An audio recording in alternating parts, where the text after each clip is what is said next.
na tindika bo siko tango kendeki na maniema ta vena yo lo baba vérité musuko tango kendeki na maniema makambo kenda lo bana maniema yebi yango bientôt je serai le président de la République dans quel article dans quelle loi dans quelle constitution oyebaki mambo sala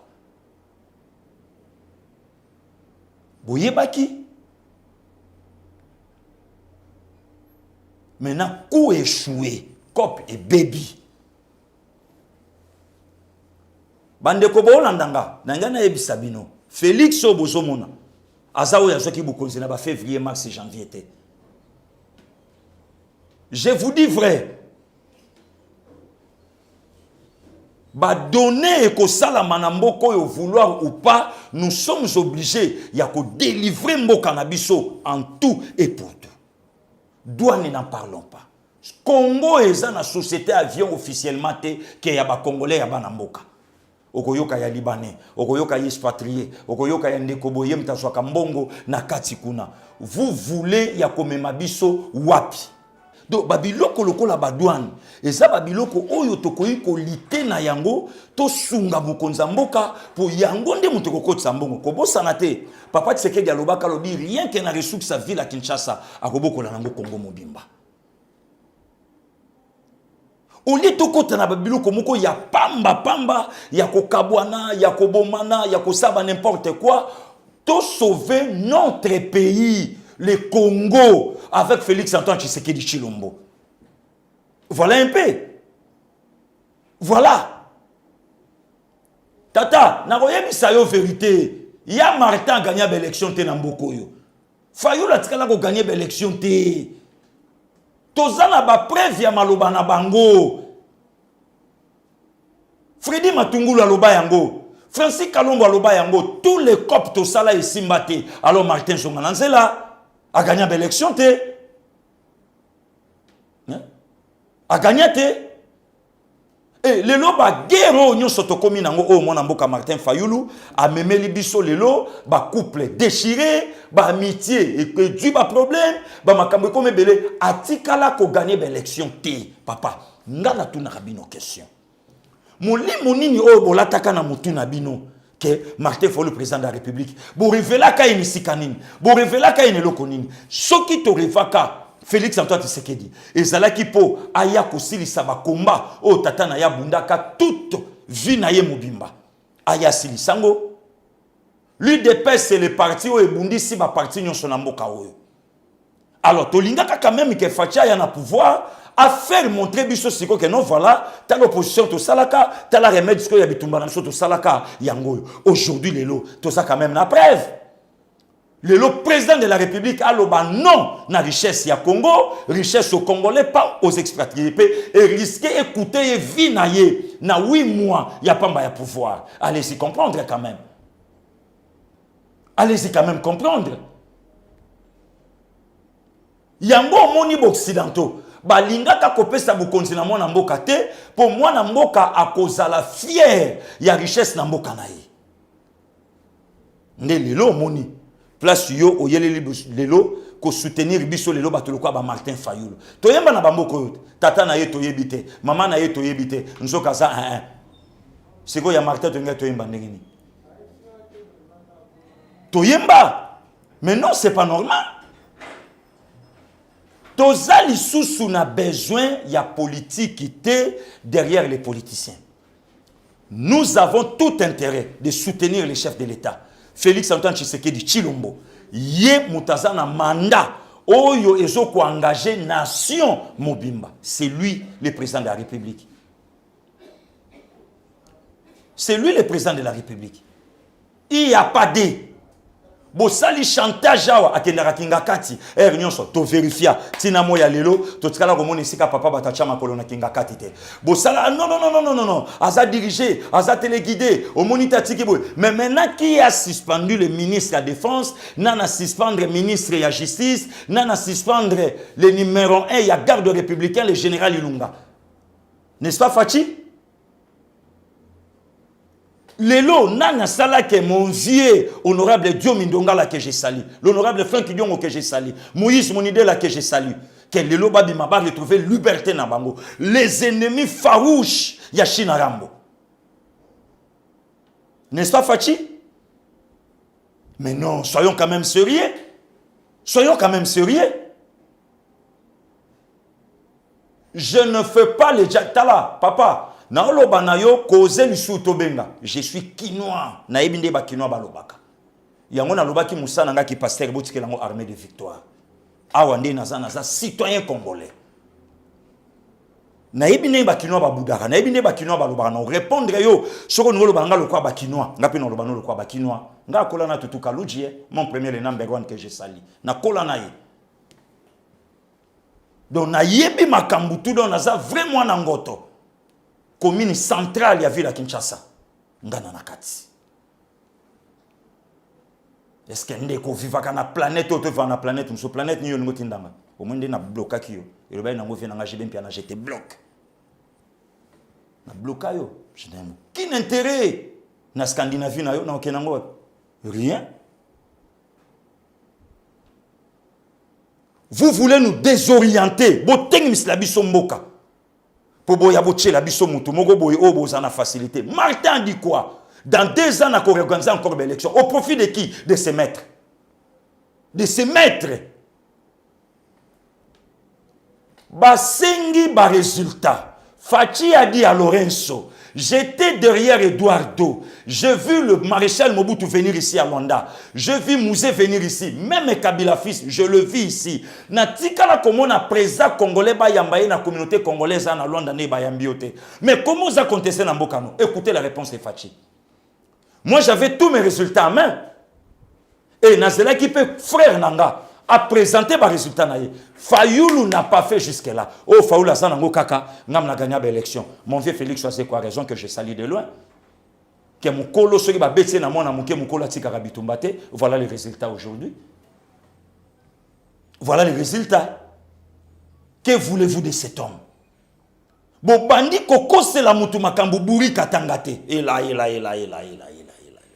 Mobutu était de quel niveau? Simple D4. Aujourd'hui D6 diplômé d'État. Mais il a piétiné ce pays pendant 32 ans avec une éloquence extraordinaire. Maréchal Mobutu, D4, aujourd'hui D6, donc diplômé. Boloba Yangote? Voilà Boloba Yangote? Kassavubu, Aouta séminaire, Yamaïdi, un prêtre, Bolobela Yangote?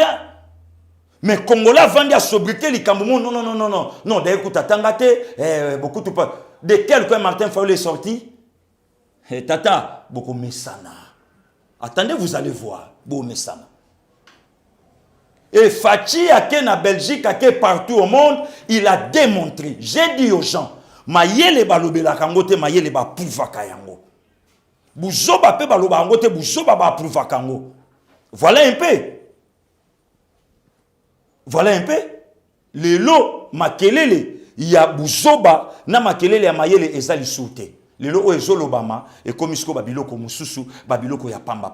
Bokenda plus loin, boko sele makambuku tono, azala kuto moi na maman martite, no bayana na libala koya, na papa Etienne. Moi j'ai suivi l'honorable Ntingi Pululu. Na lukaka yo honorable, nga fona loba, na misu na yo na plateau, makambo yo loba après Genève, na landaka yo, l'honorable Ntingi Pululu. Non, on a disqualifié Fachi puisqu'il est très intelligent. Et non, il est moins intelligent, pardon. Dédé, il a aussi épousé une femme étrangère, une Rwandaise. Alors les Martins que vous avez soutenus, moi je suis Ouala Larane Pongi, elle est de quelle nationalité? N'est-ce pas une Camerounaise? Boumessana. L'honorable Ntingi na Lukakayo ngana sa no débat. Voilà pourquoi on a lobby, moi je suis plus que député. Kanda boza nango puisque salaire kiti. Kanda boza nango puisque passe aux côtés labino, bo kendaka député na ki jalelo. Aujourd'hui Facha bloqué. Biso nyonso na bino to komandenge moko. Où est le problème? Où est le problème? Na lukaka yo honorable. Nga fona sa no débat, na sana makambu nyonso loba, na tenyo lata na télévision na rappelé au jour. Ko lata ka boyo loba ka boye. Pour na faire montrer bino que vous êtes au Parlement, pas pour le peuple, mais vous êtes au Parlement pour vos familles et vos proches. Heureusement, le chouchou de la diaspora est là. L'inévitable Gili Bokwala Ndekonabino, Naza. L'infatigable gagnant. Le contraire de l'infatigable perdant, le marque de la bête Martin Fayoulou. Voilà la réalité. Voilà la réalité. Si le CLC, Bazalaki vraiment ba Congolais, avec Oignon se frôler tout autour à chef de l'État, Bino Batoboloba qui a beaucoup soutenir. Même Matasso il kamba 15 mieux Zalaki, na température ezalelo na mboka, vraiment bonne bon marché. Et marche na bino ezan intérêt au profit de qui? CLC, soi-disant CLC. Beaucoup de moto et qu'on uta likolo et qu'on confondre bino. Beaucoup de moto et qu'on uta likolo. Mais non, c'est pas normal. Nazo yebisa tous les autorités. Oyo baza pena chef de l'État. Celui-là, c'est un élu de Dieu. Pouvoir na ya lukia mwepa ya nzambe. Alukia ngona makilate, alukia ngona mitoki abatute, aluka ya mwepa ya nzambe. D'ailleurs, à ça la campagne ya mbongo mukie.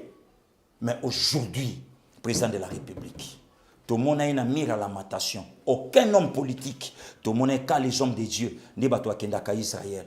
C'est le premier homme politique en Bokanabiso à qui coller l'Anzambé na mire à la matation. Et a mis tout un peuple derrière son dos. Et si vous êtes là, pour nous saler la yeba complot, bo yebi li solo, ya Mardoché na Aman. Ceux qui bozana pour lancer le complot, bo yebi li solo, ya Jida na grand prêtre Jésus-Christ, le sauveur du monde. Mutu nyonso oyo a combataka mutu aseli bolamu akutana akana nzambe na nzela na ye. Le directeur de cabinet, l'air est grave. Muta zongi si kombono na minoka batu c'est Félix Antoine Tshisekedi. Ozalaka vomi dans ces pays.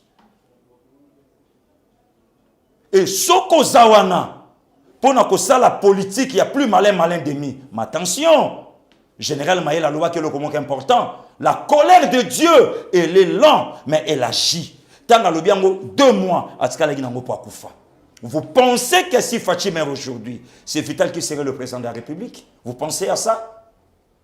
Vous pensez à ça? Non. Ah non. Non. Bon, mais ma biso na babilo comme souté. Je suis congolais. Je défends ma terre, je défends ma nation, je défends mon président de la République. L'âge que j'ai aujourd'hui, Mobutu Akomaka président en Akoli. L'âge que j'ai aujourd'hui, Chinarambo Akomaka président en Akoli. L'âge que j'ai aujourd'hui, Kassafou Akomaka président en Sénakoli. Voilà. Quand vient Nanga Fachi Moutakomi président déjà, donc on a un petit naï. Soutenons notre pays. Mes chers frères congolais, tous un défi à relever dans le Canabiso. Il y a un homme où il y a la souci, il y a que construire Mboka, c'est Félix. Comment les autres débloquer douane et permettre bino bana poto ba ya nangai ya basi ya mibali biloko pe bandiko ya pouvoir d'achat et mati makambo échanger tout ba bloquer biso en verse ba bloquer biso matadi allez ba pesi nzela na Dubaï bon biso ba to pe to na ba moyen Dubaï te. Toké comment? Et tout simplement pour fragiliser le pays. Bacheli biso go pass, mutunyo so go voyager $50. Mbongo wane kenda ke pa ya nani? 50. La Bible a raison. Esclave azotambola na mpunda likolo, mais prince azotambola na makolo. Congolais azo souffrir na mboka na ye, mais expatrié azo ko mbongo na Congo. La Bible a raison. La Bible a raison. Voilà, Nathan Tolobino. L'esprit de Tien Tshisekedi. Oye, koya kana mabele koyen ke koufi et botababiso. Vous avez pensé que Rossi est parti, c'est fini. Pour les jeunes, aujourd'hui, Bissope Bagili beaucoup à la totélémie. Les choses sont là pour parler dans Canabiso. Vous pensez que ceux qui chebeyazate, moutumo côté, tata, la fin de toutes choses est aliwa. Continuez à lire, continuez à boma, continuez à kangabatu. Mais il y a la finalité. Tout ça, le général Moukazala qui a un poto boyebi. Le dernier premier ministre maréchal Mobutu, général Lukulia, l'auteur du livre du droit constitutionnel dans ces pays. Ici, moitié fou. Le dernier premier ministre est état d'urgence. Moutoumoka kobeta tolote. Vienanga ba ilo kanto aloba mandat d'été silaka. Carrière à motope silaka. Le seul mouton à cause de l'éternel, hier il était, aujourd'hui il est, demain il sera. C'est rien que le Seigneur. Jésus-Christ est le roi de Nazareth. Mais moutounion sondenge toza ganga sala yeba ke finalité na yo ezali. Ça c'est le temps de Fachi. Ça c'est le temps de Congo. O eza Congo sko ba sala bloc ba soutenir Félix Antoine Tshisekedi. Ti azotika pouvoir na ye, azotika pouvoir na stati moko moutounion sokoya na sima. Moya so msasu mboko na sima ezate. Siko tolingi ni na mboka na biso. Martin ozana batute. Okosi batu partout na Landio na Strasbourg batu yo zana bango wapi. Au tenta soulèvement populaire et dans ya téléma personne. Mais telle la réaction l'IDP ça fait sans ordre et utalikolo bazebimi. Ce que batu ni oyo zana bango ya butu ya kindoki. Là où tu es président nocturne. Président dans le monde du pandamium, dans le monde abracadabra, dans le monde occulte, avec 70 millions d'habitants derrière ton dos. Mais non. Na Congo, c'est Fachi qui est le président de la République. Oko mato, oko kita, oko bloqué yo partout. Naza prêt, ya ko tia mutu nanga anje, na défendre nation nanga. Yango na nyana confirmé diaspora, avion na babeta ki un missile solaire. C'était la même missile au Bataka Juvenal à Biarimana, le 6 avril 1994. Aujourd'hui, Maréchal est parti, il a laissé ses enfants. Président Kenda Otalabamo pour avoir en charge. À flair d'âge, le chauffeur du chef de l'État. Le lo bateau, nous sommes à Koufiouana. 700 moni en côté, c'est le calendrier. Corruption, oh, il y a ébité, et 15 millions, oh, il y a ébité, place, ça la place, Kendate, mais le celle salandi, millions bateau, Bakoufi, et tel celle c'était, oh, c'est salandi, marche avec qui? Avec des honorables comme des Daniel Chapou. Déshonorables, je lui ai dit la vérité. Déshonorables, pas honorables. Voilà un peu. Merci à vous. Bandeko Nyonso, Bozo Landanga, Bozo Bakselanga, 1+. Je vous aime beaucoup. Je suis votre frère. N'a répété la cabine à tout moment. Je suis en train de créer mon leadership sous la pauvreté. Je suis congolais. Je suis congolais. Nazo créé leadership Nanga. To soutenir le chef de l'État. C'est notre cœur. Bible c'est l'Éternel qui fait cesser les combats jusqu'aux extrémités. Bitumba yamboko ekosi lambula nini. Oh ya zu guerre, oh ya zu guerre. Mais les autres ont un national, l'enfant du pays, l'enfant du pays, tozuiye. Vous voulez encore quoi? Tolingi nini. Mbali boso tozo mukonza mboka toyeba mama na ye. Pe tozo mona ye. Vous voulez quoi de lui? Politique a kokose la baluba makambo simbite. Poli bosori baluba, ba we watala kaka, no ba konyata biso lokola ba kayansa, ba nyataka nanu banani liboso po ba ya konyata biso. Tango moni ke politique a ko déstabiliser muluba ekokite, biso lelo ba mongo to bimi pona ko défendre le pouvoir, ale bokangi monoko. Fachi c'est le Congo. L'UDP c'est le Congo. Moutou moko ta ko accepter outi ko kunda tata na ye ya même pas 4 mois et ye pe ba kunda ye au profit de qui? Ah tata o yobo makaka bongo yonani o kutana nzambe na nzela na yo. Le Dieu de ce pays nzambo batu bana poto ba olalela na se pona mboka. Nzambo batu bana ba via malamu esika baza mazolela nzambe pona mboka na ye. Beaucoup bloqué biso en otage te. Beaucoup bloqué la prison du ciel ouvert. Ça, c'est le Congo. C'est la terre de nos aïeux. Le guet par nos ancêtres. C'est notre terre à nous. Yabiso. Israël a ken aboumou Néhémie azolela. Alors, on a pensé qu'en Israël, na yo kara même ne l'indisu ya rosali lo comme côté. Et à combien plus forte raison pour lui soto penser na mboka na bisote. Opposition cause nango tant mieux. Mais ceux qui disent que moi, malamu salami le quoi gratuité, bravo. Opposition cause en ango, tant mieux. Mais ceux qui présentent à lancer l'opération lutte accélérer contre la pauvreté. Bravo! Opposition cause anango. Ceux qui chef de l'État, à lobby, non. Tout tika dans le sous-sol. Maintenant, tout travailler dans le sol. Bravo! Opposition cause anango. Mais ceux qui chef de l'État, lobby, bon, voilà, en tout cas, tout auto, mais tout sabo.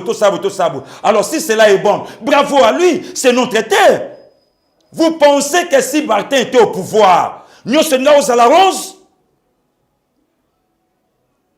Vous pensez que ceux qui Bemba étaient au pouvoir, nous sommes à la rose? Mais non. Tu comme à niveau toko là. Tu changer mentalité nabiso.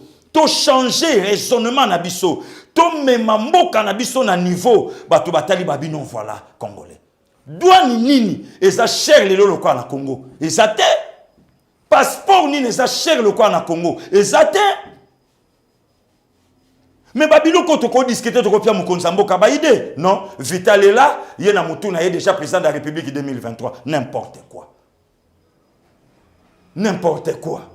C'est le poste le plus facile au Congo. Être un président de la République ou bien député. Avant Yoto voter yo. Pesabiso au contraire à livre yo comment pour Kabila. Voici les raisons que moi j'ai aimé Kabila. Pesabiso des raisons, voici des raisons que moi j'ai haï Kabila. Maintenant tu es là pour nous coacher des conques en jambes et pas des couilles avec toute la réputation ma bé. Oh, ça là qui n'a pas de ah, boniko vie. Yo kenda matanga ya Amida na mwana Didi Kinwa no kendo vanda na première rangée. Au se retrouva le Amida comme moi sinon de. Na ya lo ba vérité musuma ramsuna na nga au sala te. O kendati, o zala na matanga. Au Zalat, au Vanda na première rangée. Au se retrouva le monde soit en commun à Yondeng. Non. Babilo qu'on a besoin de besoin de beaucoup.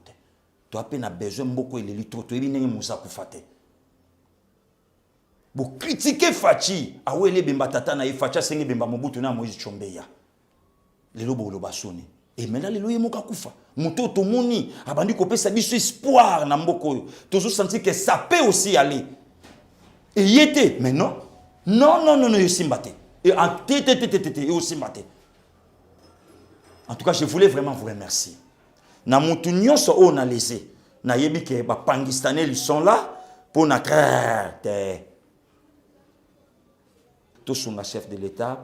Asala manda na ye asilisa yango kino na suka ba je a pamba na ya ba misila ba bras de fer tata biso to boyi na biso yo kamba biso yo tinga mika ko za mu konzela biso pwana biso boyi na biso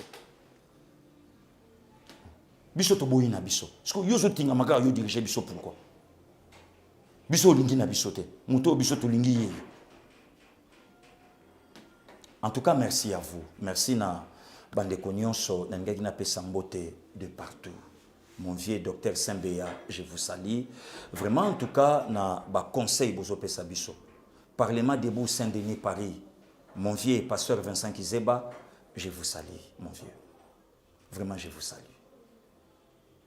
Nazo pesa mbote na bande konyonso o ba soutenaka émission oyo. Na prière, na conseil, na ndenge nyonso bango bangai ko soutenir émission o pour permettre message. Et comme Epana Bango, merci. Pasteur David, je vous salue depuis la Maison Blanche. Pasteur Daniel Kabongo, je vous salue aussi. Mon ami Maître Chichi Nyongolo depuis la Maison Blanche, Statue de Liberté. Napesio Mbote, Tony Teza, Djema Belle, je vous salue aussi depuis les États-Unis. Donc, bande konyon so o bazana biso de cœur, ya Charlie Béa, ma grande sœur propre. Mon vieux, mon gémon, Félix Emmanuel Mavakala. La maman de son fils depuis Toronto, Katika Bedi Moussassa. Je vous salue. Pasteur Raphaël Kabongo, ya maman Noéline, merci à vous. Vous continuez à soutenir la prière. Toko Sala Moussalo Tinasuka. Quant à moi, je vous dis à la prochaine.